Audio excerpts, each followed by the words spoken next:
Cabinet में 22 agenda के item थे ना। अब बहुत चीजों पे बातें हुई।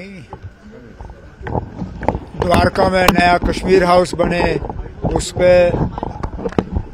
R&D डिपार्टमेंट में चीफ इंजीनियर्स की प्रपोजल, उस पे बात हुई। कोऑपरेटिव सोसाइटीज को किस तरह हम नए सिरे से उनको जिंदा कर सकते हैं, उसके लिए दो तीन एजेंडा आइटम थे। बहुत सी बातें थी। एक आइटम जो है वो रिजर्वेशन को लेके भी था।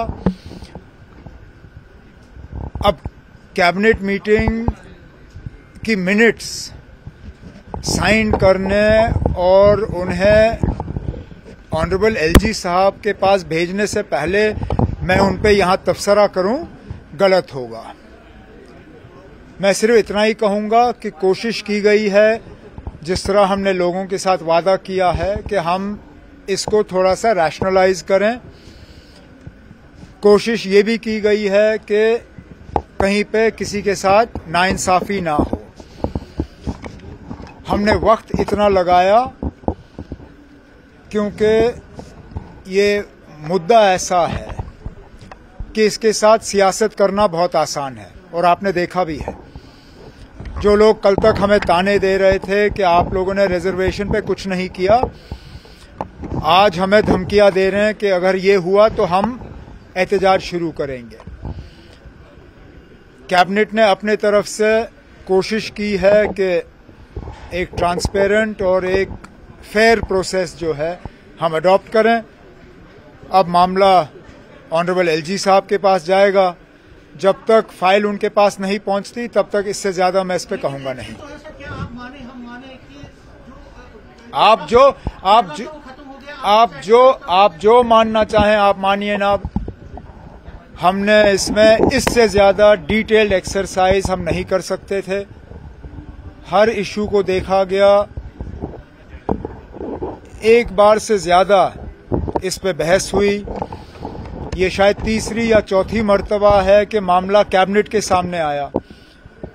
6 महीने कैबिनेट की सब कमेटी, हमारे सीनियर कुलीग सकीना यत्तू साहिबा ने उसकी अध्यक्षता की। हमने अपने तरफ से जितना हम कर सकते थे इस मामले को सुलझाने के लिए हमने किया। बाकी आगे देखी जाएगी। मेरे दोस्त जो हैं, जिन दोस्तों का आप जिक्र कर रहे हो, वो शायद ही किसी चीज से सेटिस्फाई हो सकते हैं। ये उनके सेटिस्फैक्शन के लिए हमने नहीं किया। किसी एक आदमी को लगे कि ये उसके लिए है या उसको खुश करने के लिए है, ये उसकी गलतफहमी है। ये किसी एक फर्द के बारे में नहीं है, ये जम्मू कश्मीर के आवाम के बारे में है। और हमारे तरफ से एक कोशिश कि जो हमने अपने मंशूर में एक और वादा किया था, कम से कम उसको हम मुकम्मल करें।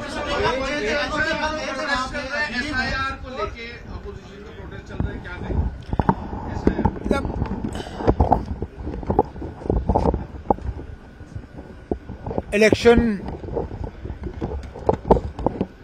साफ सुथरे हों, ट्रांसपेरेंट हों और किसी को शिकायत की गुंजाइश ना हो, ये इलेक्शन कमीशन की जिम्मेदारी है।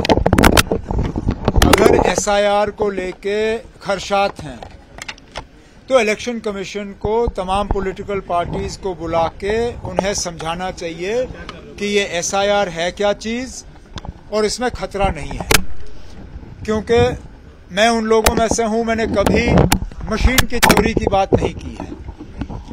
मैं आज भी नहीं मानता हूं कि मशीन के जरिए इलेक्शन में चोरी की जा सकती है, लेकिन जरूर कहीं ना कहीं इलेक्शन को मैनिपुलेट किया जा सकता है। अगर आप देखें तो एक हद तक जो यहाँ पे डिलिमिटेशन की गई वो भी इलेक्शन मैनिपुलेशन था। आपने एक पार्टी को खुश करने के लिए जम्मू में 6 सीटें बढ़ाई, और बढ़ाई भी वहां जहां एक पार्टी को उसका फायदा मिल सकता था। शायद इसलिए SIR को लेके भी हमारे कुछ खदशात हैं। बेहतर यही होगा कि इलेक्शन कमीशन वाले जो हैं हम सबको बुलाएं और हमें समझाएं कि ये SIR है क्या चीज, और इससे घबराने की जरूरत नहीं है। वो आप कह रहे हैं कि वहाँ गुरुकुल बनना चाहिए, तो बने। मैं फिर अब आप कितनी बार यही सवाल मुझसे करोगे? किसने रोका ना? आप बनाइए गुरुकुल। आपने अगर मजहब के बुनियाद पे सीटों का बंटवारा करना है तो उस जगह को रखिए माइनॉरिटीज के लिए। जो ग्रांट इन एड गवर्नमेंट की तरफ से मिलता है वो पैसा हम कहीं और लगा देंगे, हमें कोई एतराज नहीं है। जो जमीन वहां अलॉट की गई उस जमीन की कीमत आप अदा करिए। जो ग्रांट इन एड आपको मिलता है वो लेना बंद करिए। आप अपनी स्टेटस जो है वो चेंज करिए, एक माइनॉरिटी इंस्टीट्यूशन के तौर पे आप आ जाइए। उसके बाद अगर आप मजहब के बुनियाद पे सीटें बांटना चाहते हैं आप बांटिए, कौन रोक सकता है। लेकिन अभी तक आपने नीट का इम्तिहान कबूल किया है।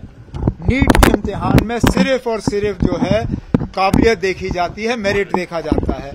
अब अगर आपके बच्चों का मेरिट नहीं आता है उसके लिए आप किसी और को कसूरवार कैसे ठहरा सकते हो? ठीक है।